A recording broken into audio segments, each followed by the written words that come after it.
Buenas tardes, televidentes de Noticieros Hoy Mismo, edición estelar de TSI.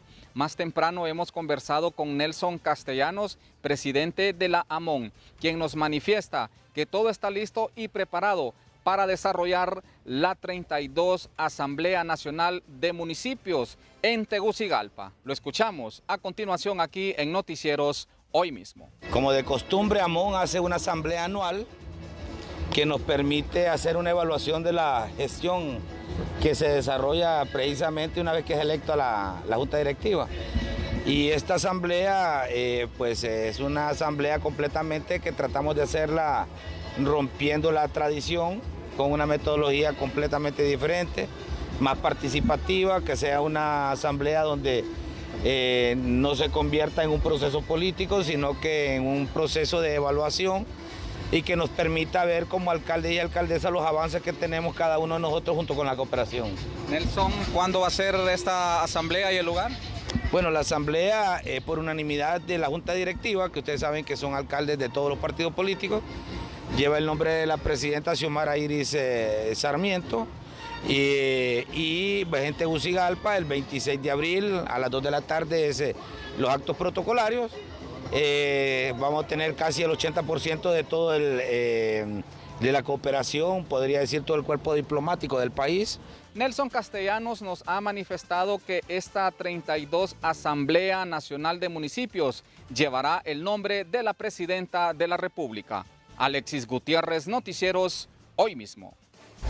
Gracias, compañeros de Noticieros Hoy Mismo Estelar, y desde Comayagua les damos a conocer que la Policía Nacional reporta en las últimas horas la muerte violenta de un hombre en la Libertad Comayagua por pelear con un amigo por una botella de aguardiente. También se da a conocer sobre varias denuncias atendidas por violencia doméstica en las últimas horas. Escuchemos a continuación al vocero de esta institución, Marco Antonio López. Fallece por heridas de arma blanca machete a manos de su amigo de parranda, simple y sencillamente por estar peleando un botellón de aguardiente de Yuscarán. La Policía Nacional mantiene saturaciones para realizar la captura del supuesto responsable, ya que fue plenamente identificado, y es por eso ya andan equipos de captura y localización de la Dirección Policial de Investigación Criminal. Más de 50 denuncias se recibieron durante el fin de semana a través de la plataforma nacional del 911. Más de 15 individuos agresores de su esposa fueron detenidos y ya remitidos a la Fiscalía del Ministerio Público por la comisión de maltrato familiar agravado, violencia intrafamiliar y también violencia doméstica, tanto sexual, patrimonial y psicológica. Es con este informe que desde Comayagua pasamos a los estudios principales de los noticieros Hoy Mismo Estelar. Muy buenas noches, un placer poderles saludar. Ahora no estamos en Ciguatepec, estamos en Taulabé. Estamos celebrando la víspera del patrón San Gaspar. Alcalde municipal, una gran movilización de peregrinos como todos los años. Buenas tardes, bendiciones. Aquí mira, celebrando la víspera de San Gaspar. Estamos en la Feria Patronal de San Gaspar. Y aquí estamos calorizando con la Iglesia Católica este buen evento y la feria de nuestro municipio. No ha sido fácil montarlo, pero sin embargo, después de pandemia es de valorarlo mucho. No, claro, estamos con la buena convicción y querer hacerlo mejor por nuestro municipio, y esto es parte de la cultura de Taulabé, lo que es la feria patronal de nuestro municipio en honor a San Gaspar. Predominan las mujeres acá y miro a la esposa del alcalde por acá también haciendo un trabajo. Ya pronto entregarán comida por ahí. Gracias.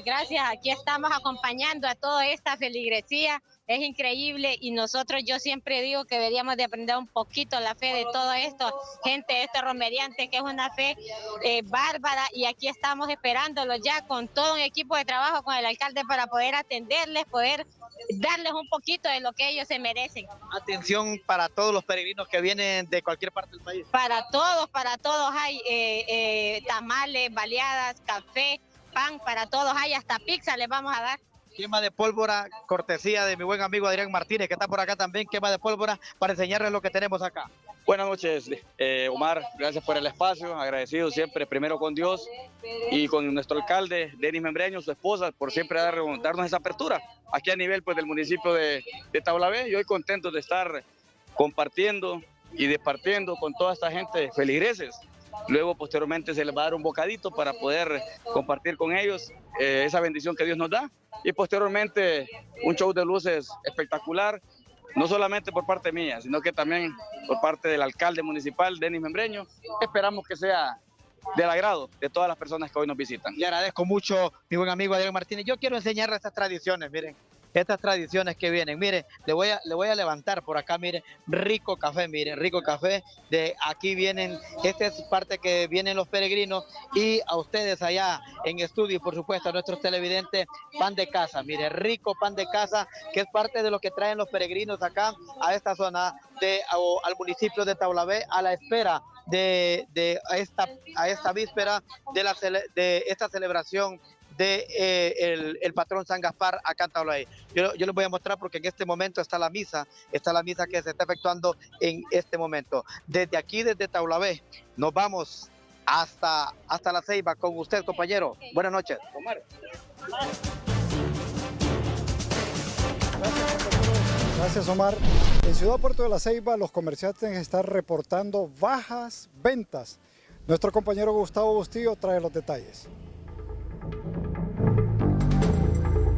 Estamos pasando por un momento difícil ahorita en la ciudad de Puerto de La Ceiba, las ventas no están en el apogeo que nosotros queremos, y un montón de compañías que se fueron de aquí de la ciudad de Puerto de La Ceiba. El rubro de la maquila, creo que solo hay una maquila y media aquí en la ciudad de Puerto de La Ceiba. Antes habían 3, 4, entonces eso hacía de que hubiera más dinero, más circulante, la gente venía, compraba. Mira, ahora es bien difícil, verdaderamente que no se ha visto nadie que venga aquí para traer la inversión, solamente se preocupan en el sector turístico. Cuando viene Semana Santa, empiezas a ver que empiezan a raspar las calles, que empiezan a medio bachar la CA 13, para que en ese transcurso pues la gente venga y gaste su dinero. Pero después, sí, eso es solamente.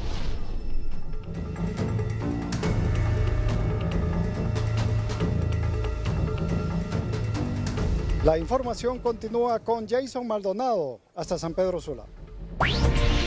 Esto es lo último en noticias.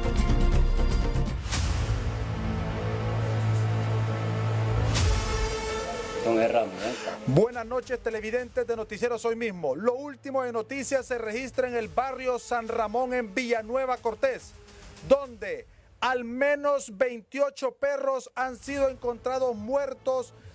En este sector, don Elmer Fajardo, uno de los afectados prácticamente. Aquí donde estamos sentados nosotros, pasaba el perrito Caribe de 7 años y el perrito Toby. Hoy ya no están porque se los han envenenado. La información que tienen ustedes, buenas noches.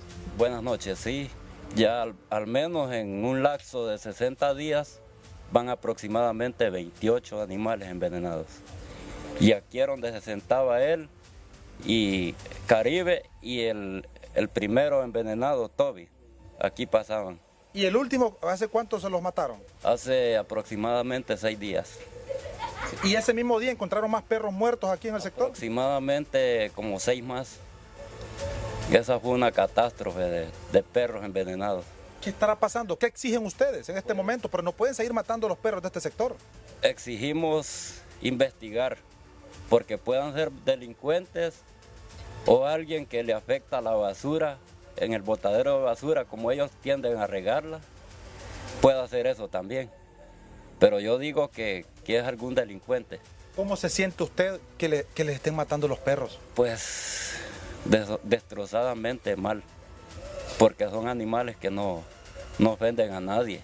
Como dicen, el mejor amigo del hombre, y los están matando. Sí, el mejor amigo del hombre es el perro, porque usted tiene un perro y va detrás de usted, lo acompaña donde vaya.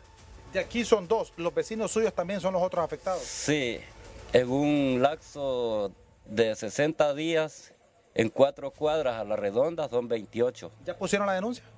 No, todavía no, porque no hayamos medios para hacerlo. Bueno, este es el llamado a las autoridades, porque no se puede seguir dando esto. 28 perros muertos en los últimos 2 meses aquí en el barrio San Ramón, en Villanueva Cortés.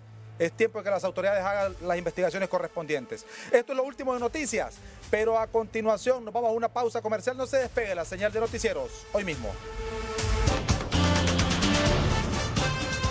abordamos desde la zona oriental, y es que las autoridades municipales de Oropolí detallan que ya avanza la construcción del puente de hamaca sobre el río San José. Es una necesidad latente principalmente para los pobladores, que se les dificulte el paso durante el invierno, ya que ahí se corta el paso por las embravecidas aguas y muchas veces se arriesga la vida colocando lo que son pues algunos árboles provisionales para el paso. Escuchemos a Luis Manuel Osorio, alcalde de Oropolí. En este momento, según veo las fotografías, estuve por ahí viendo lo que es la obra que el gobierno realizó en ese río. Lo veo totalmente peatonal. Quizás a futuro podamos nosotros gestionar a través del mismo gobierno o de algún otro gobierno o a través de las embajadas que puedan ayudarnos a construir por lo menos una caja puente de unos 40 metros que venga a paliar en su totalidad la necesidad que hay en el paso vehicular también en el río San José. Es así que, como dice el alcalde, de forma pues peatonal está este puente, pero esperan tener una obra permanente por parte del gobierno, principalmente para lo que es el transporte de las personas que se dedican a las diferentes zonas productoras, tanto de granos básicos en el municipio de Oropolí. Continuamos con más información a través de su telenoticiero Hoy Mismo, edición estelar. Todo está listo para la gran brigada médica que se estará realizando este próximo 29 de abril aquí en el municipio de La Venta. Francisco Morazán, de parte de las Fuerzas Armadas de Honduras, Noticieros Hoy Mismo, y lógicamente, ¿verdad?, las autoridades de la alcaldía municipal ya tienen todo listo, coordinado. Alcalde Adán Sierra, le escuchamos. Sí, todo planificado, gracias a Dios. Muchísimas gracias, periodista Alcántara, de estar en este prestigioso y bello municipio.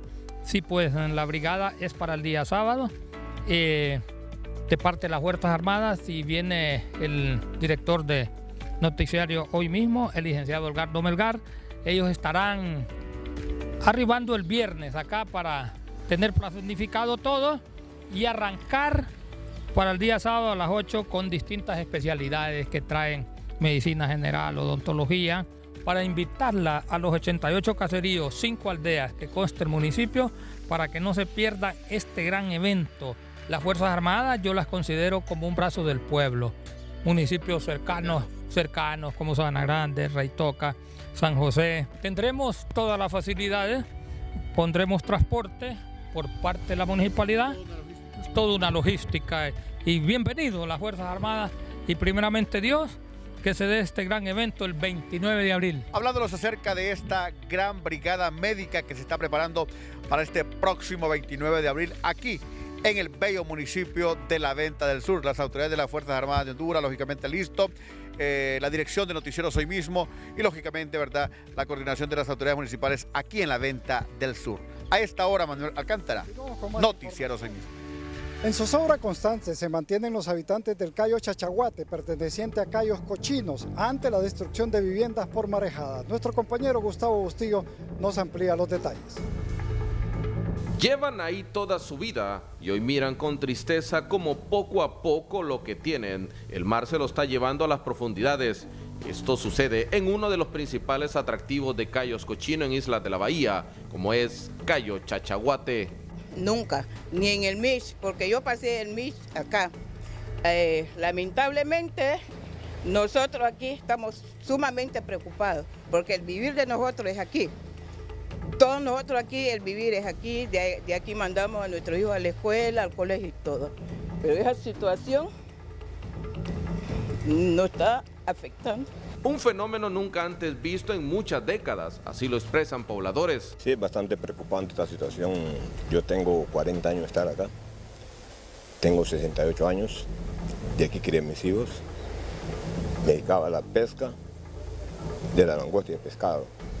Nunca había visto esto. Da tristeza ver esto, porque de repente decimos nosotros, si la autoridad no nos ayuda, ¿para dónde van a ser de nosotros y la demás buena generación que viene? Porque al menos hay poco trabajo. Para don Pablo Mesa Martínez, a sus 86 años de edad, la esperanza no se desvanece, pues su vida y todo lo que tiene está en Cayo Chachaguate. La situación de nosotros es precaria, ¿verdad? Es precaria y nosotros estamos haciendo el esfuerzo de solicitar ayuda, vengan de donde vengan, ¿verdad? Son casi un centenar de familias que están a punto de perderlo todo. y hacen el llamado a través de Noticieros Hoy Mismo a las autoridades que les ayuden. El llamado es de emergencia. Desde Cayos Cochinos, en Islas de la Bahía, Gustavo Bustillo. Continuaremos con más información después de nuestra siguiente pausa comercial.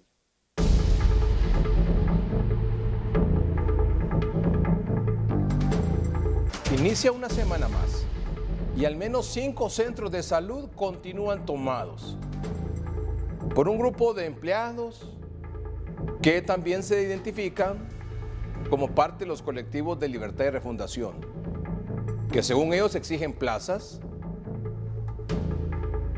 para sus simpatizantes, para la base del Libre, exigen también que quiten a coordinadores o directores del centro de salud y luego piden también insumos y medicamentos para los centros de salud que están tomados.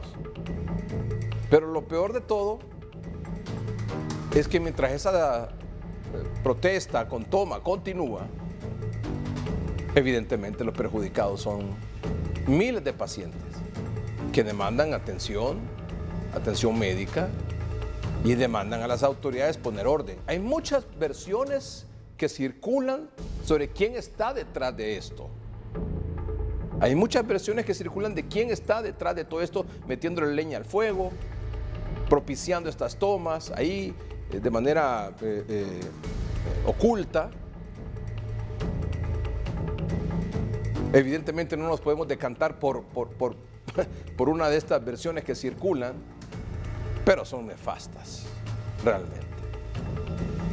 Es no tener madre hacer lo que están haciendo con el pobre pueblo, porque es al final el que está afectado, porque es los pacientes que van en busca de salud a los centros de salud. Muchos se escuchó decir que se iba a gobernar para el pueblo, pero esto no es gobernar para el pueblo. Afectar a la población de escasos recursos económicos es perjudicarlos, condenarlos a la enfermedad y a la muerte. Estos son los detalles. Esta es la noticia del día. Con hoy se cumplen 12 días cerrados los portones, vean, con candado, los portones del Alonso Suazo, tomado por colectivos de Libre, empleados de la región que exigen plazas. Usted tenía cita ayer. Ayer. Y es para la epilepsia. Y vine el sábado y nada, y vengo a venir ahora a la misma cosa, viene uno aquí. Demasiado lo que hacen con la gente. No puedo estar sin esa medicina porque mira. Se golpeó. Me caigo. Falta de esa medicina porque no se la dan aquí a uno. En el Centro de Salud de Barrio Villa Adela, la historia se repite y son 7 días que colectivos de Libre tienen tomado el establecimiento exigiendo plazas. Pienso que está mal, realmente la población necesita ser atendida y las cuestiones políticas tienen que ser arregladas en su lugar. Sí, la verdad que es una grosería, creo que una falta de respeto a la población. Por atención a recién nacidos, embarazadas y muchos padecimientos más, pacientes exigen abran el Centro de Salud de Barrio Las Crucitas. ¿Cuántas veces ha venido y ha encontrado? Como 5 veces, no es bueno. O sea... ¿Y son colectivos de Libre? Sí. Ellos mismos están haciendo el relajo. Me gustaría que volvieran a abrir para poder entrar a una consulta por cualquier cosita. Bueno, que resuelvan los problemas rápido porque el pueblo necesita la atención médica en todo momento, porque más bien me habían dicho que este centro estaba a las 24 horas, ¿verdad? Que era 24/7, entonces yo por eso estaba confiada. Los centros de salud de Colonia Divagna y 3 de Mayo también permanecen cerrados sin atención a cientos de pacientes que acuden a diario. Francis Espinal, Noticieros Hoy Mismo. En San Pedro Sula, el equipo de Noticieros Hoy Mismo ha visitado algunos centros de salud que están atendiendo, qué bueno, que están atendiendo, pero eso es en Cortés, en San Pedro Sula. Por ejemplo, el Miguel Paparahona, que es, digamos, el homólogo aquí de Alonso Suazo, en Tegucigalpa. Pero el problema es que no hay ni acetaminofén. Don Juan y Anuar no saben hasta qué punto podrán soportar el dolor en sus cuerpos, ya que solo les garantizan la consulta médica porque no hay medicamentos. Casualidad, ¿verdad? Lo más pues, uno, según el medicamento, ¿verdad? Que pues, lo más es casualidad que vengan, ¿verdad? Medicamentos acá. Vengo a sacar metecarbamol para el dolor, lo que es en la columna, ácido fólico para los huesos, furosemida para la retención de líquido, multivitamina y lo que es esta pomada que es para flotarme lo que es en los pies, para la hinchazón, para la inflamación y el dolor. ¿No las han encontrado? No las he encontrado. Y este calvario continuará según el doctor Carlos Umaña, porque la licitación no se hizo en tiempo y forma. Esos productos van a ir entrando dentro de 2, 3, 4, 5 y hasta 6 meses, producto de la mala planificación de no haber hecho la licitación en el mes de noviembre del año pasado, como se le pidió al ministro cuando fue la comisión de diputados. La directora del Centro de Salud, Miguel Paz Barahona, dice que los medicamentos escasean por la gran cantidad de pacientes. El proceso de acetaminofén está en proceso de compra porque pues ya se nos está terminando y no queremos quedar desabastecidos. Según la directora de Salud, Jennifer Enamorado, tendrán que seguir esperando el abastecimiento que hacen las autoridades centrales cada 3 meses. Gerlin Díaz, Noticieros Hoy Mismo.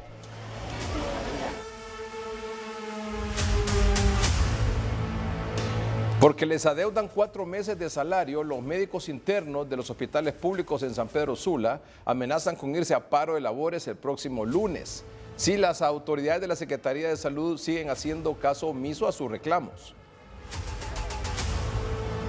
Solo se le ha pagado a la generación de mayo del año pasado, la generación que ingresó en mayo del año pasado, los meses adeudados hasta marzo ya se les solventó efectivo el jueves de la semana pasada.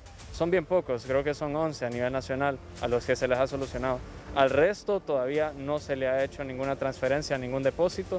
Lo que sí, ya logramos algo que es la fecha de firma para los compañeros que ingresaron en febrero. Sin embargo, todavía no hay señas de pago para esta semana. Bueno, el doctor Carlos Umaña, que sabe por qué dice las cosas en el tema de salud, y que es un líder de opinión en la zona norte en el tema de salud, además es diputado del Congreso Nacional,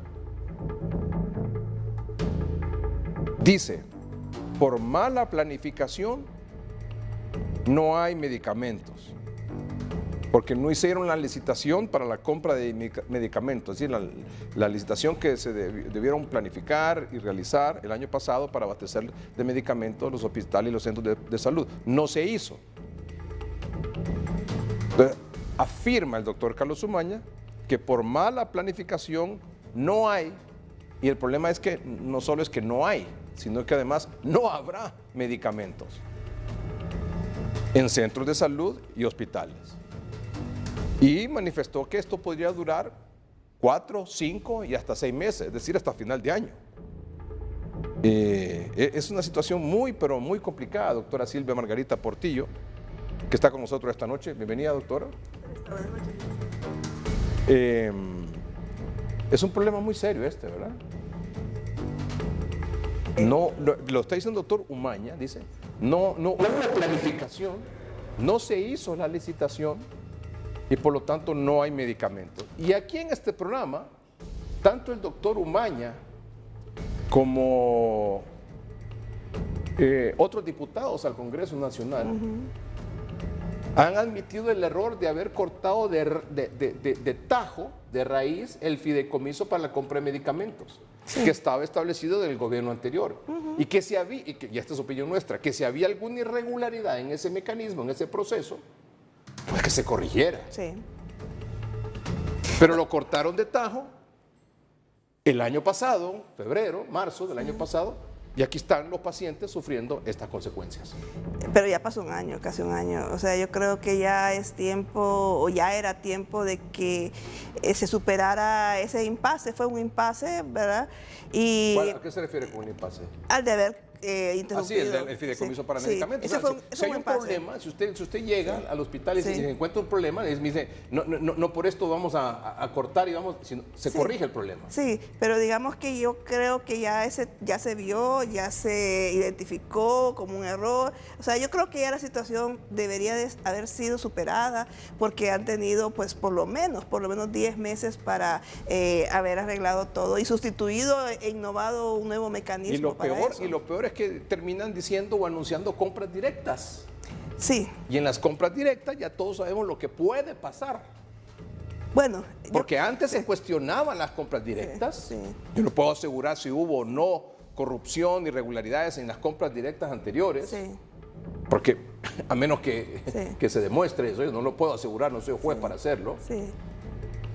Pero las compras directas históricamente han sido muy cuestionadas. Pero fíjese, licenciado. Entonces, lo que se cuestionaba antes de las compras directas se terminó haciendo ahora. Pero yo le voy a decir una cosa. Yo pienso que al final, en el fondo, todo se puede solucionar con las manos limpias. O sea, las compras directas también tienen un procedimiento y ya lo han establecido, lo han comunicado, lo han socializado. Pero el problema, licenciado, es la lentitud con que se están haciendo las cosas. Y el problema fue que como tampoco se sobrevivió el año pasado de la reserva, ya este año ya no tenemos reserva. Entonces ya necesitaríamos tener ya compradas las cosas para que este año se desenvolvieran bien. Llevamos 4 meses ya. Yo quiero compartirle una fotografía que me envió hoy un doctor de un hospital. Y me dice, mira los guantes que estamos utilizando. Esos guantes, sáqueme la ignorancia, ¿eso es correcto utilizar esos guantes, doctor? Esos guantes son para alimentación. ¿Se ha fijado usted que en las comidas rápidas a veces los usan? En los restaurantes. Sí. O sea, los guantes que utilizan los colaboradores, empleados, trabajadores de cocina, de los restaurantes, generalmente utilizan estos guantes. Sí. Y estos son los guantes que están utilizando en uno de los hospitales aquí de la capital. Lo terrible de eso también es que no protegen ni al paciente ni al personal en cuanto a la posible transmisión de infecciones, porque son muy frágiles. O sea, yo creo que todos lo hemos usado y eso solo sirve como para manipulación rápida, que incluso ellos se los quitan rápidamente y descartan. Pero ¿verdad? ¿qué pasa con los otros guantes de látex, los que normalmente se utilizan en centros de salud y hospitales? Habría que ver si tienen esa cantidad de... O sea, si están abastecidos, porque, mire... O sea, si tuvieran esos guantes no utilizarían estos que son para la cocina, ¿no? Definitivamente. Sí, son para cocina. Son de esos los usa uno para cocina, ¿verdad? Para comida buffet en los restaurantes.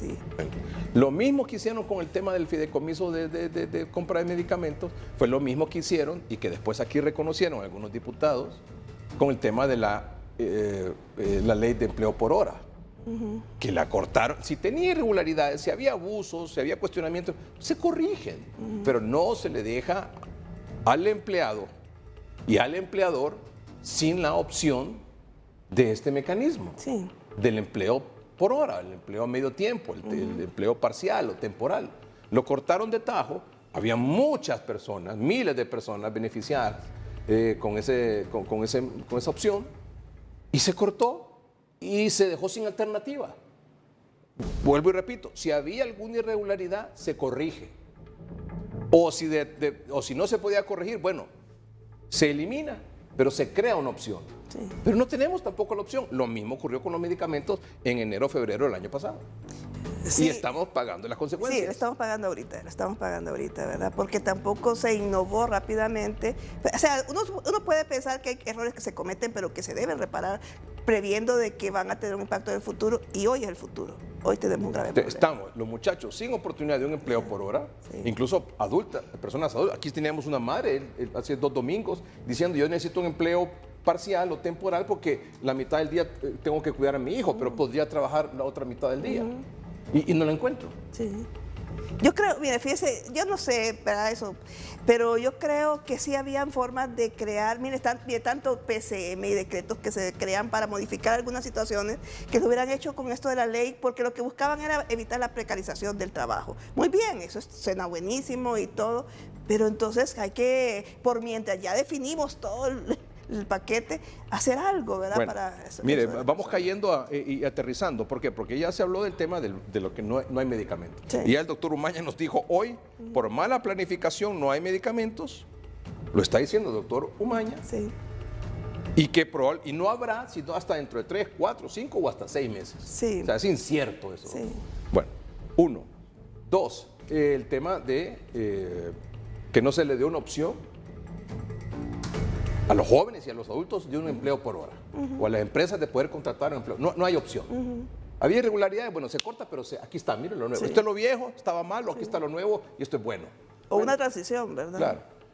Pues lo mismo está pasando con esta ley de justicia tributaria, en el tema de los empresarios. Sí. Dice, es que los empresarios todos son evasores de impuestos. O sea, es como que yo dijera que todos los funcionarios de este gobierno, o que todos los funcionarios del gobierno pasado eran narcotraficantes. No, eso no es cierto. Bueno, sí. Yo no puedo afirmar eso. Sí. O decir que todos los funcionarios de este gobierno son ineficientes. Sí. O incapaces. Generalizar siempre implica errores. Tampoco es cierto. Sí. Entonces, hacer unas afirmaciones así de que todos los empresarios son corruptos o todos los empresarios están ligados al narcotráfico, o sea, me parece que es un asunto temerario, que no construye, no genera consenso, no permite que el país, con tantos problemas que tenemos, avancemos. Yo creo estamos entrampados. Entonces, sí hay de estos evasores de impuestos, sí hay de estos que están ligados al narcotráfico, sí hay que cometen abusos con las exoneraciones y las exenciones, pues presenten la denuncia, exhíbanlos públicamente. Aquí está la lista, mire, de pe a pa. Aquí está la lista. Aquí está uno por uno. Esta empresa está siendo cuestionada por el delito de tal. Y va a la fiscalía y presentan la acusación en los tribunales de justicia y va a ser santo remedio que lo castiguen. Pero fíjate, me gustaría algo que jamás se ha hecho, y es que nos expliquen cómo evadieron, porque ese es el punto. O sea, mire, eso de evadir impuestos ha sido de décadas, pero que nos digan cómo en esta vez, en qué versión de formato de evasión se dio todo ese problema. Entonces ahora el asunto es que con este tipo de leyes, o sea, se toman medidas drásticas, en nombre de la lucha contra la corrupción, que está bien, en nombre de la lucha en nombre de la transparencia, en nombre de que vamos a ser justos en esto del pago de impuestos, perfecto, pero no en detrimento de la inversión y la generación de empleo en el país. Mire, por ejemplo, lo que decían los académicos, que no están conspirando contra nadie, que no son de ningún partido político, que no activan, por lo menos, en ningún partido político, y que lo que quieren es que, como nosotros aquí, que le vaya bien a la presidenta, al gobierno. Eso es lo que todos queremos. Todos queremos eso. Y que nos genere, nos cumpla las expectativas que nos generó a todos. Siempre hay una expectativa positiva. Claro, no una, tenemos varias todavía, pero nos está alcanzando el tiempo. Sí. Nos está alcanzando el tiempo. Escuchemos lo que decían anoche en 30-30. Es evidente que si se aplica esta ley, lo que va a suceder más bien es que va a haber una corrida de inversiones. Un momentito. Licenciado Matamoros, por favor. ¿Usted comparte esa versión?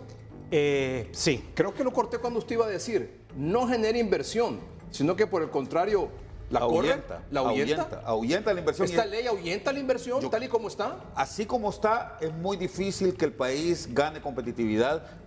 Y voy a subrayar, Edgardo, lo que dije anteriormente, porque no se cumplen tampoco los otros requisitos. He escuchado algunas versiones de funcionarios de gobierno decir que quienes se oponen a estas reformas estructurales de parte del gobierno están conspirando y están boicoteando al gobierno. ¿Ustedes se consideran parte de eso? Yo lo único que hago es observar la realidad y tratar de entenderla para saber cuál es la mejor forma en que el gobierno podría actuar o en que las autoridades, mejor dicho, en general, podrían actuar para lograr la ansiada reducción de la pobreza, que solo se genera cuando hay crecimiento económico de base amplia, cuando tenemos reglas, leyes que generan crecimiento para las personas más pobres.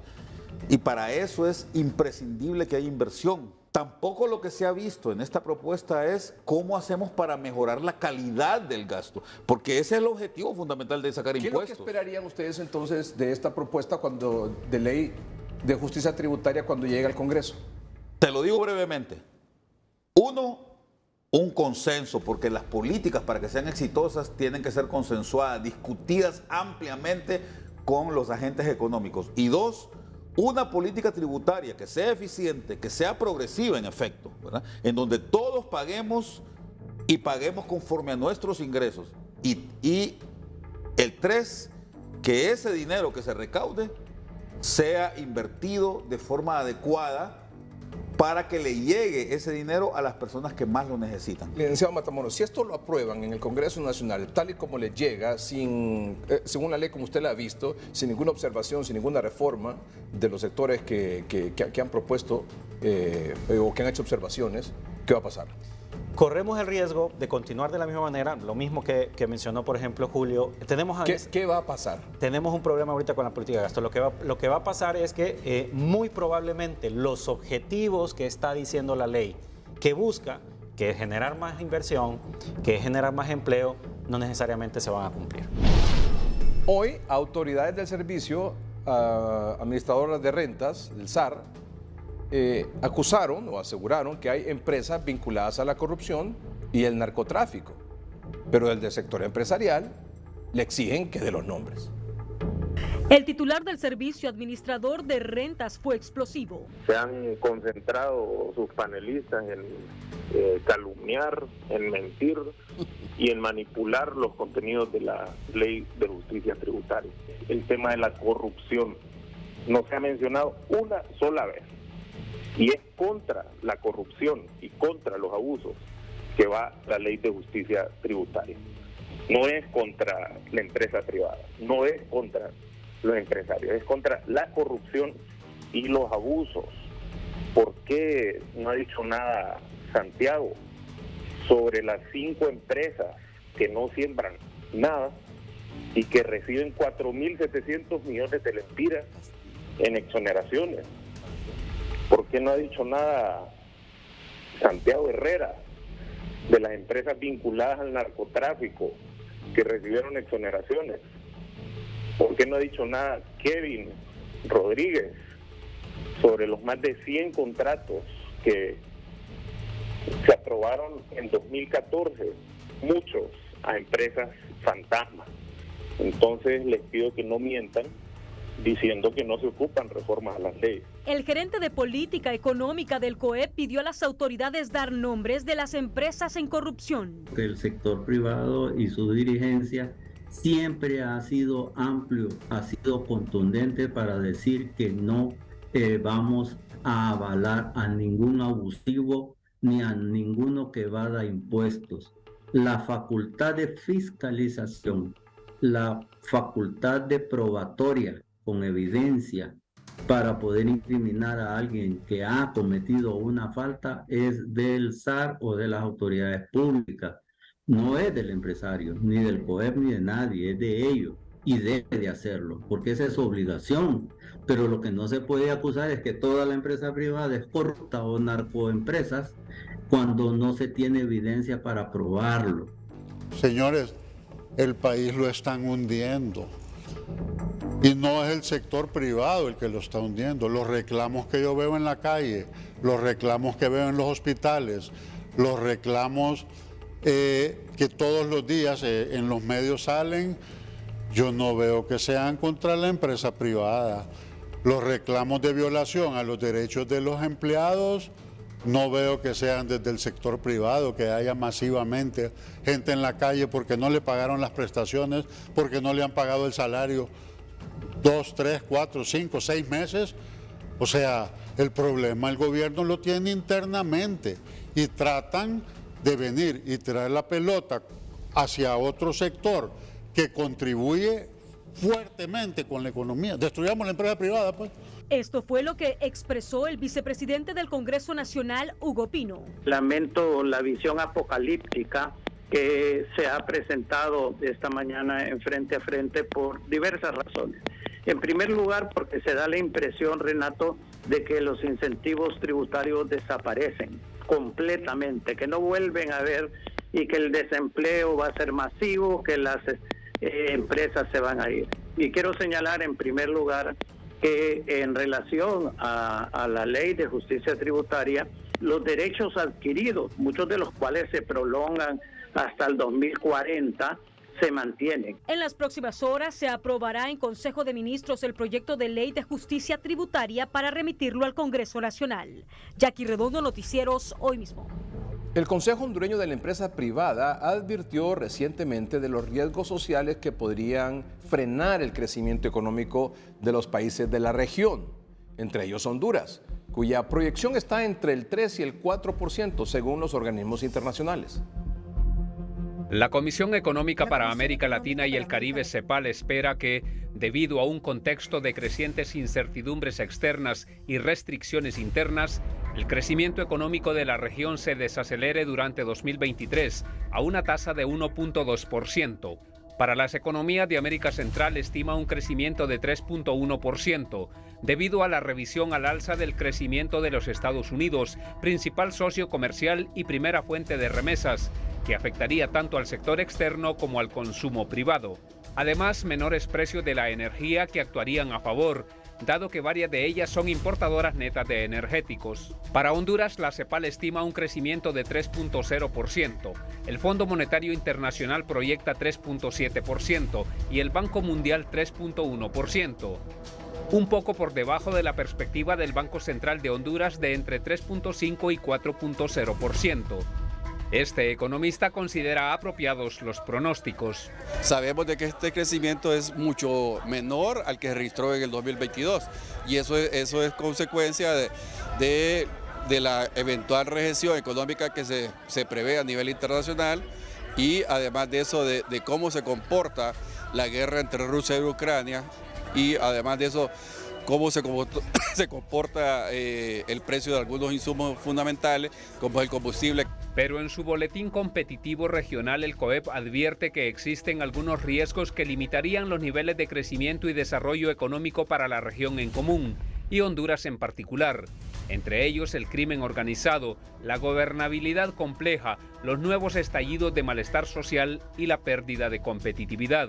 Al no ser tan competitivos, los inversionistas extranjeros y aún los locales no ven con buenos ojos colocar capitales en el país y eso hace entonces que la economía no tenga el suficiente estímulo para repuntar de manera significativa. Eso se traduce en menores empleos y por supuesto en una disminución de la expectativa de crecimiento económico. Además indica que los índices de crecimiento podrían estar condicionados por los niveles de inversión que el país sea capaz de captar, para lo cual es clave mantener un riesgo país bajo, que en Honduras es de 5.66%, el segundo más alto de la región solo por detrás de El Salvador. Pero la economía hondureña se muestra resiliente.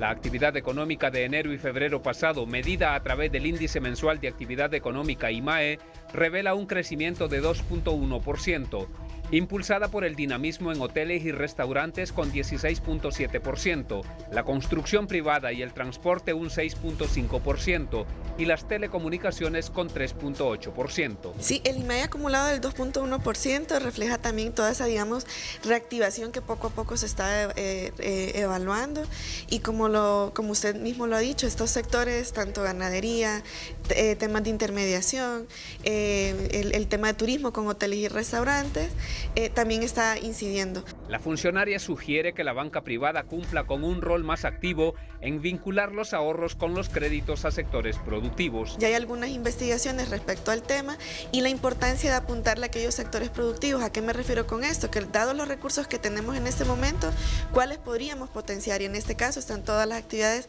agroforestales que podríamos potenciar y agroindustriales que también se podrían potenciar a través de esa asignación o reorientación de créditos. Por otro lado, Salgado considera que se requiere una adecuada ejecución de la inversión pública contemplada en el presupuesto general de la República para dinamizar el crecimiento. Porque recuerde que el presupuesto tiene contemplado 2.000 millones para Banadesa, para el crédito agrícola.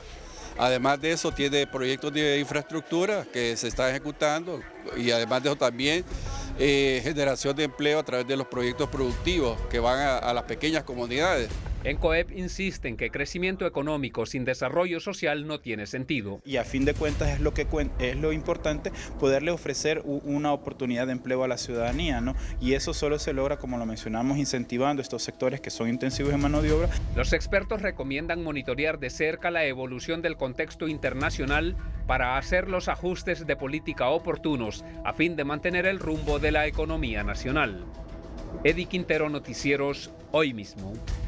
Noticias cortas son presentadas gracias a Casa Santa, una revolución gastronómica de lo nuestro, de nuestras tradiciones, de nuestros sabores. Casa Santa es lo de aquí.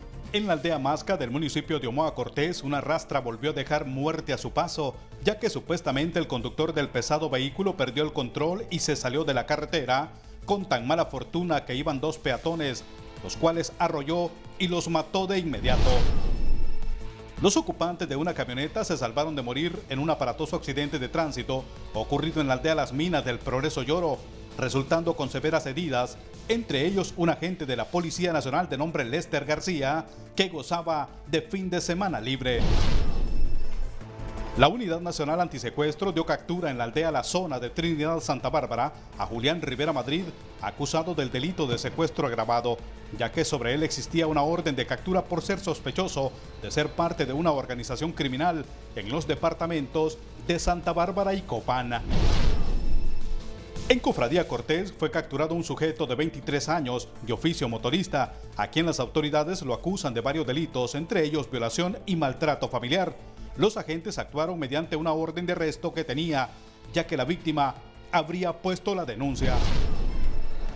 Las autoridades de la 105 Brigada de Infantería, en conjunto con la Municipalidad de San Pedro Sula, realizaron una brigada médica en la aldea El Zapotal, en donde fueron beneficiadas unas 5.000 personas de todas las edades, brindándoles atención médica con consulta y medicamentos gratis.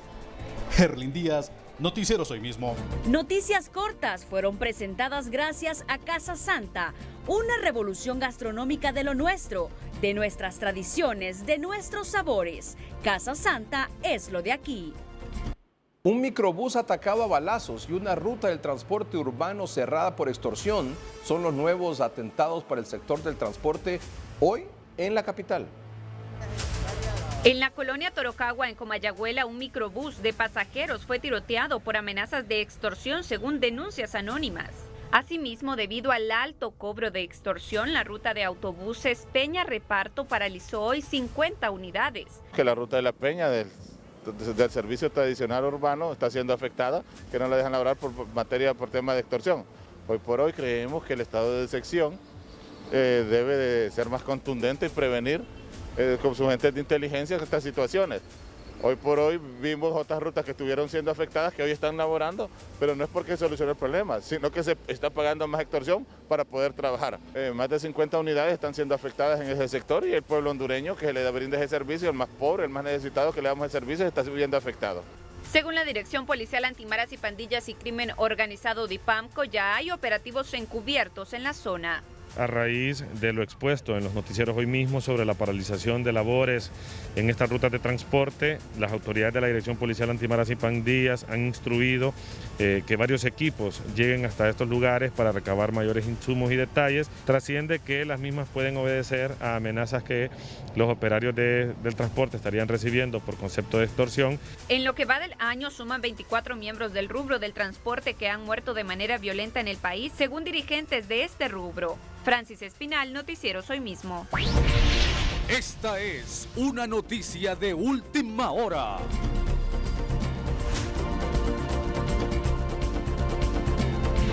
Esta es una noticia de última hora. Bueno, lo que ya se rumoraba, no de ahora, sino que de hace algún tiempo, por discrepancias con algunas, no quizás con la presidenta, pero con algunos afines o sectores del gobierno, ha renunciado hoy como ministro de Desarrollo Económico, como secretario de Desarrollo Económico, don Pedro Barquero. Don Pedro Barquero, de secretario de Desarrollo Económico, ha renunciado hoy. Ha presentado su renuncia de manera irrevocable por no estar de acuerdo con algunas decisiones de un sector del gobierno, obviamente el sector que maneja el tema económico. Ya no es noticia, no es nuevo que Pedro había tenido sus discrepancias, incluso públicamente, con algunos funcionarios.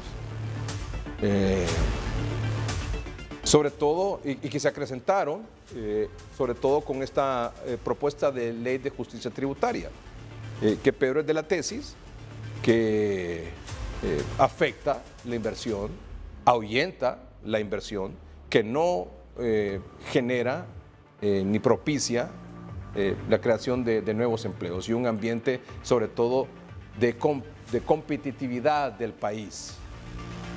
Tomando en cuenta que usted sabe que en el mundo globalizado de ahora, todos estamos compitiendo contra Guatemala, incluso contra Nicaragua, a pesar de la dictadura ya.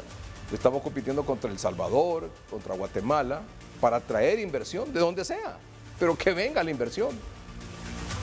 Y cada vez más, incluso Pedro lo confirmó aquí en alguna ocasión, don Pedro Barquero, que de los fondos que el gobierno de Estados Unidos y de las medidas que el gobierno de Estados Unidos estaba promoviendo para los países del Triángulo Norte, para que los empresarios estadounidenses vinieran a invertir aquí, la mayor parte de esas inversiones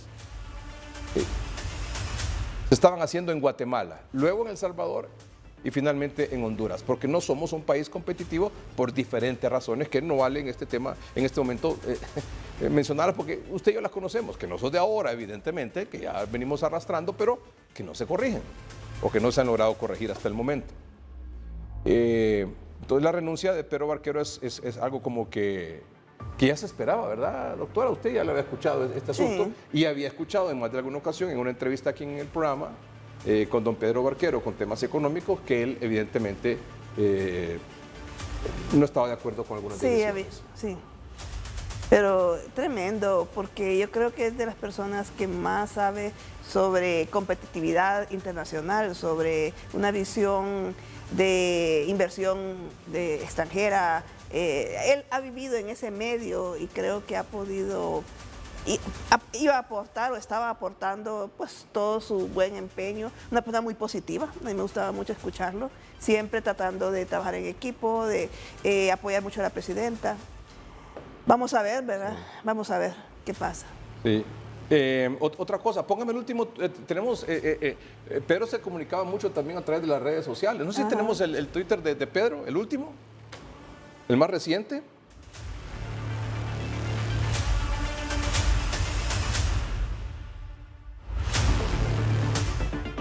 ¿Tenemos ahí? Interesante la constitución de subdesarrollo de Axel Kaiser, expone su punto de vista sobre las asambleas constituyentes. ¿Qué opinan? Sí. Bueno, yo creo que evidentemente Pedro, que ha sido un promotor de los emprendedores, ¿verdad? Cuando estaba en la Cámara de Comercio y todo, junto con Televicentro, Emisoras Unidas, es un fiel creyente de la libre empresa. Sí, claro que de apoyar, de llegar a consensos con el gobierno para salir adelante y enfrentar los problemas y enfrentar juntos los problemas que tiene el país. Creo que es una decisión que les guste o no les guste, pero que les guste o no les guste, lo valoren así o no lo valoren así, pero a mí me parece que afecta al gobierno, a la imagen del gobierno. Fíjese que él tiene una gran cualidad y es que detrás de todo el bagaje de conocimiento económico y financiero que tiene también esa visión como positiva, aparte ética, ¿verdad? Cómo impregnar de honestidad, de positivismo. Yo le he oído muchas entrevistas que le han hecho y antes de ser ministro y me da mucha lástima, realmente creo que era una persona que sí quería darle un dinamismo diferente, una visión más pragmática. Sí. Por ejemplo, fíjate que Pedro en alguna ocasión cuando lo entrevistamos aquí con el tema del empleo por hora, él decía, necesitamos darle una opción a la gente porque él sabe lo que pasa. En nuestra realidad es que muy aterrizado, carecemos de generación de empleo. Dígame usted, ¿cuántas personas que usted conoce, familiares, amistades o conocidos, así, que están sin empleo? Jóvenes, yo conozco infinidad de jóvenes en una edad productiva tremenda, con títulos, que están con el folder bajo, buscando trabajo por todos lados. Y que a veces dicen, y a mí me duele tanto escuchar esta frase, de lo que sea. médicos en call centers. Pedro tuvo la valentía de sostener su posición en contra de esa decisión que se había tomado, o al menos de no darle una oportunidad a la población y a las empresas de poder contratar gente, empleados por empleo temporal o parcial o por hora. Y esa actitud de Pedro, independiente, consecuente con la realidad nacional y no sometida o una posición chambera, ¿verdad? Porque aquí sobran los chamberos, ¿verdad? Los chamberos que doblan su posición, doblan su ética, doblan su moral por estar en la chamba, ¿verdad? Sí. Porque es bonito disponer de carros, de combustible, de conductor, de decir nómbreme a fulano, quíteme aquí, póngame aquel allá y toda la cosa. En esa posición de chambero, que tienen muchos, antes y ahora, los típicos funcionarios que doblan hasta sus principios por seguir en la chamba, pero no lo hacen. Pero no lo hacen. Y producto de eso, fue objeto durante, creo que todo el gobierno, de cualquier cantidad de cuestionamientos de sus mismos compañeros de gabinete, ¿verdad? Sí. Y de las bases del Libre, ¿verdad? Y de dirigentes del Libre y de diputados del Libre, ¿verdad? Del ala radical sobre todo, ¿verdad? Sí. Porque en Libre no puede usted desconocer que hay distintos movimientos y unos más radicales que otros, ¿verdad? Otros más consecuentes con la realidad nacional. Habría que ver qué nos cuenta él sobre esa decisión. Creo que va a ser muy interesante. Básicamente es eso, doctora. Es decir, no está de acuerdo con algunas decisiones. Él es un hombre de ética y que no necesita de más. Es un hombre de bien. Es un hombre intachable, que no necesita estar exponiéndose a estos problemas, ¿verdad? Estos vejámenes. Él ni su familia, ¿verdad? Sí, pero yo creo que es importante. Lástima porque pierde el gobierno y pierde el país a un buen funcionario. Sí, pero a mí me gustaría escucharlo realmente porque tuvo que ver, yo lo he visto como él con mucha paciencia, mucha serenidad, mucha prestancia, responder y confrontarse, ¿verdad?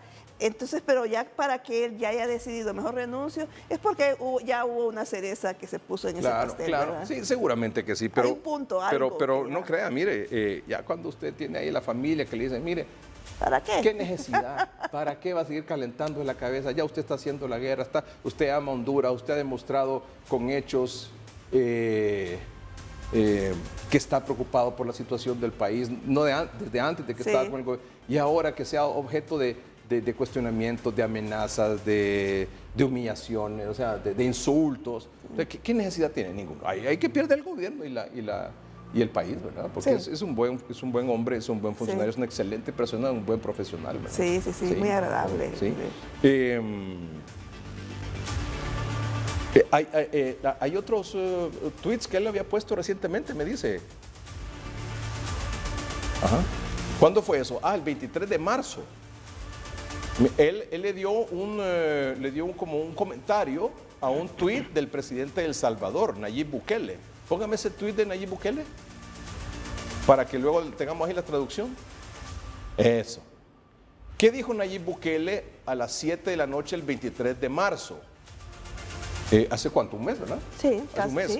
Dice, la próxima semana enviaré un proyecto de ley al Congreso para eliminar todos los impuestos sobre la renta, la propiedad, las ganancias de capital y los aranceles de importación, sobre las innovaciones tecnológicas, como la programación de software, la codificación, las aplicaciones del desarrollo de inteligencia artificial, así como la fabricación de hardware de computación y comunicaciones. Entonces, ante este tuit, don Pedro dijo, así se atrae inversión para generar empleo. Y además, el 22 de marzo había puesto otro que dice efectos de la propuesta de reforma tributaria en la inversión y el empleo. No baja eso, pero dura 10 minutos, ¿verdad? Es una exposición de él, ¿verdad? No cae. ¿Está malo el internet de aquí o qué? No carga. Bueno, tal vez podemos corregir eso. Pero él ahí, el 22 de marzo, hizo una exposición de 10 minutos con 13 segundos sobre los efectos de la propuesta de la reforma tributaria y los efectos en la inversión y el empleo.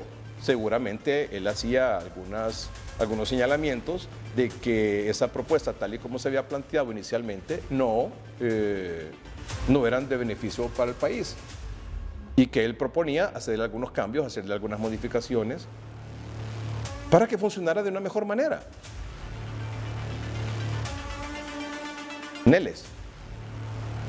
Bueno. Hay que cambiar de compañía ahí, del servicio. Sí, ahí está ya. Ahí está. Esa es. Esa es.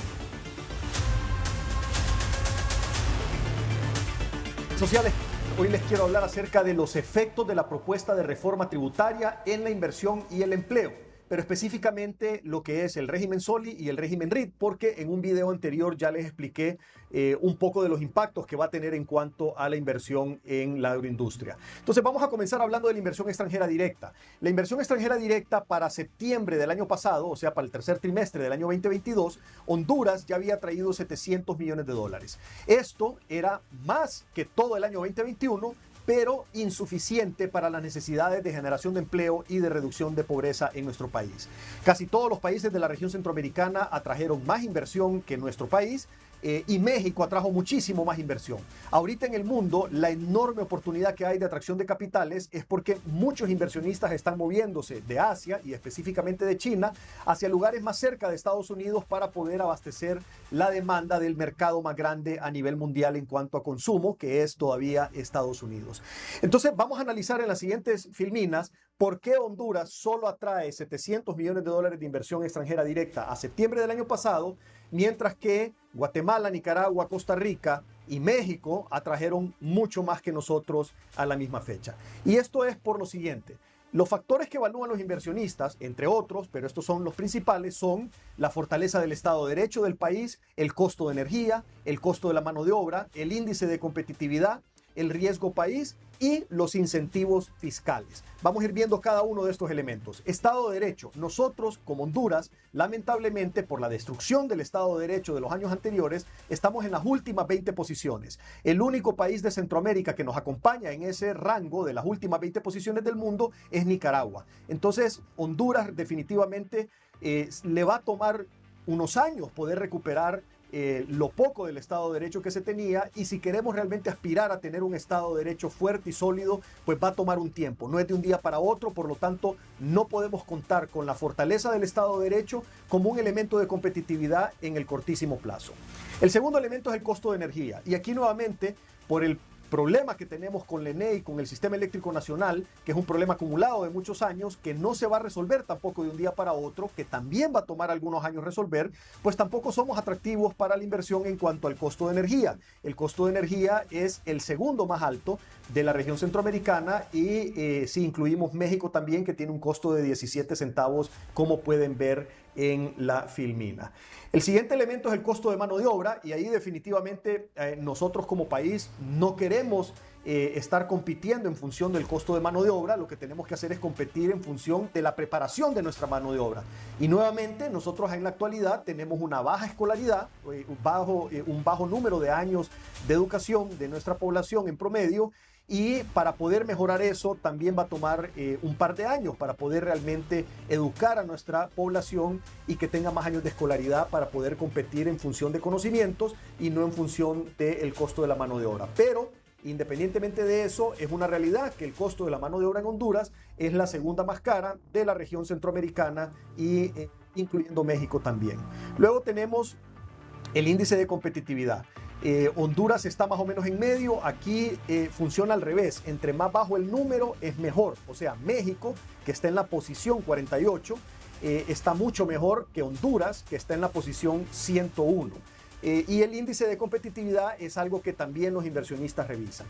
El riesgo país, pues Honduras tiene el segundo riesgo país más alto de la región centroamericana, solo superado por El Salvador, y por lo tanto, pues todos estos factores que vimos anteriormente nos dejan en una posición de desventaja con respecto a nuestros países y con respecto a México en cuanto a la atracción de capitales. Los incentivos fiscales.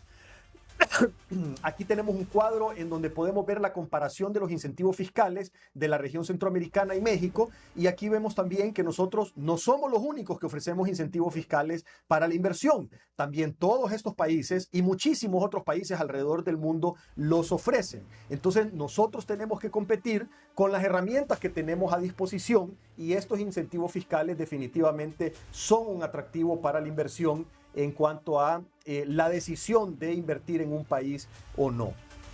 Luego tenemos entonces lo que serían los impactos de la propuesta de la ley. nosotros hemos tenido en los últimos años niveles de crecimiento en cuanto a lo que es la generación de empleo, sobre todo el año 2022 con respecto al 2021, que ha sido insuficiente, pero ha sido un crecimiento en la generación de empleo.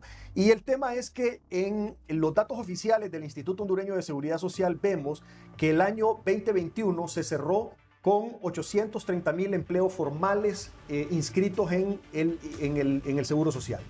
Y en el año 2022 se cerró con 848,000. O sea que el crecimiento del empleo formal inscrito en el Seguro Social fue de apenas 18,000. ¿Es poco? Sí, pero es un crecimiento. Ahora, las industrias que están en el régimen SOLI y en el régimen RIT se autorizaron inversiones el año pasado por 26,000 millones de lempiras, y eso traía de la mano un compromiso de la generación de 10,000 empleos nuevos. O sea que los empleos que se generaron o que se comprometieron a generar en la industria SOLI y en las industrias RIT eran más de la mitad del crecimiento del empleo formal en el Instituto Hondureño de Seguridad Social. Por otro lado, el crecimiento de las exportaciones fue de 76,000 millones de lempiras, y los salarios incrementales de las industrias inscritas en SOLI y en RIT fueron de 2,500 millones de lempiras. Entonces, si agarramos no el total de los empleos, no el total de las exportaciones y no el total de los salarios, sino que la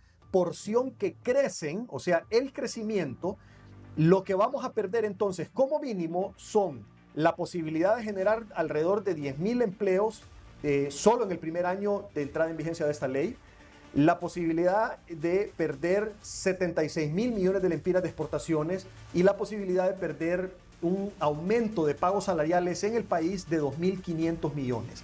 Adicionalmente a eso, perderíamos como mínimo las compras a proveedores locales por 5,500 millones de lempiras, las compras de servicios de 3,200 millones de lempiras, las contribuciones al Seguro Social por 275 millones y las contribuciones al Infop de 15 millones.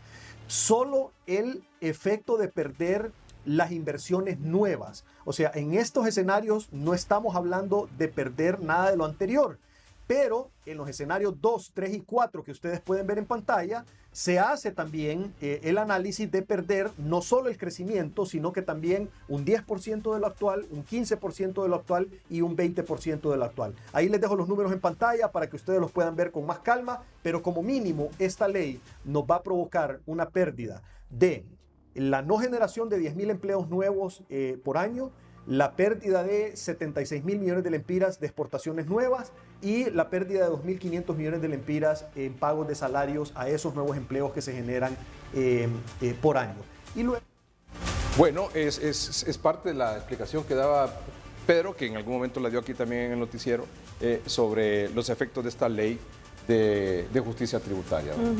Y para nosotros los que no somos de ese campo, ¿verdad? Sí. Está muy claro y es una visión pues bastante objetiva de lo que puede suceder, y entonces yo quisiera, licenciado, que con estas cosas que discutíamos antes, de cómo se cometen a veces algunos errores y que después no se pone la solución, quisiera que encontraran un ministro que pudiese arrancar como lo estaba haciendo él, ¿verdad? Porque creo que no arrancó. No, todo lo que él tal vez pensó que podía hacer. No, ¿verdad? Muy bien. Bueno, esa es la noticia de última hora. Vamos a otra información importante. Esto es lo último en noticias. Ramón Rojas, en Santa Rosa de Copán. Ramón, buenas noches. Buenas noches, licenciado Edgardo Melgar, amigos televidentes de Noticieros Hoy Mismo.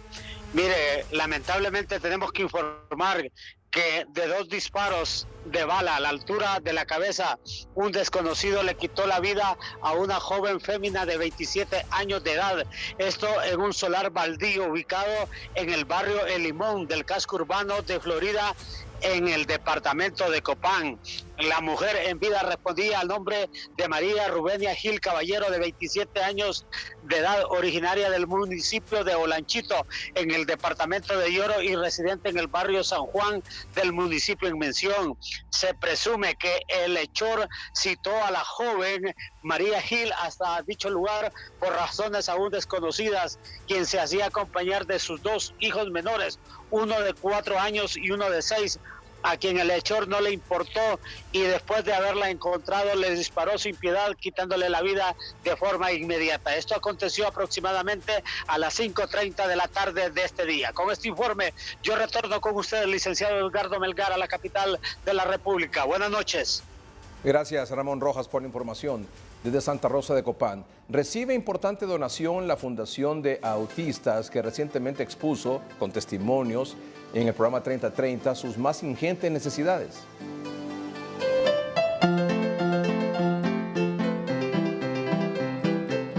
El pasado 9 de abril fue el programa 3030 quien recibió a la Fundación para el Tratamiento del Trastorno del Espectro Autista en Adultos de Honduras, FUNTEA. Bueno, queremos mencionar que somos una fundación nueva, aceptamos casos de 18 años en adelante, la adultez. La verdad, todo el mundo puede formar parte. Yo siempre he dicho que Honduras, mientras tenga más conciencia social, mejor estaría la situación de nuestro país. Si alguien está jubilado, si alguien quiere donar en especie, si alguien quiere dar de su tiempo, de acuerdo a su profesión, a su experiencia, estamos abiertos. No necesariamente tenemos que ser padres o familiares de una persona adulta con autismo. Y a raíz de este programa, las donaciones no se hicieron esperar. Hoy dijo presente una universidad capitalina. Así es, creo que fue un programa que abrió puertas. Creo que es una plataforma excelente de parte del licenciado Melgar, ¿verdad? Que pueda abrir puertas. Creo que él sabe lo importante que es poder concientizar a las personas. Bueno, la Facultad de Ciencias de la Salud de UNITEC ha decidido contribuir con el FUNTEA con aproximadamente más de 50 bolsas de leche incaparina para pacientes con autismo con alto grado de desnutrición, así como también espaciadores para aquellos pacientes que padezcan de asma o bronquiolitis. Miembros de la fundación agradecieron el gran aporte del programa 3030 a la población con autismo. Y es impresionante que a raíz del espacio que tuvimos en 3030 hemos tenido, ¿verdad?, tanta solidaridad del pueblo hondureño, de instituciones y de empresas, ¿verdad?, o de personas que individualmente nos quieren colaborar. Para seguir apoyando esta noble fundación puede comunicarse al teléfono 9996-2427 o buscarlos en Facebook e Instagram como FUNTEA. Mayra Mejía, Noticieros Hoy Mismo. Muchas gracias a la Facultad de Ciencias de la Salud de UNITEC por ese apoyo a la Fundación de Autistas que preside la licenciada Martí Suazo. Muchas gracias. Doctora, llegamos al final. ¿Nos encontramos mañana, doctora? Sí, claro que sí. Tenemos muchas cosas de qué hablar. Todos los días, doctora. Sí, así es aquí. Muchas noticias en este país. Gracias a ustedes por su atención. Buenas noches. Y que estén bien. Muy bien.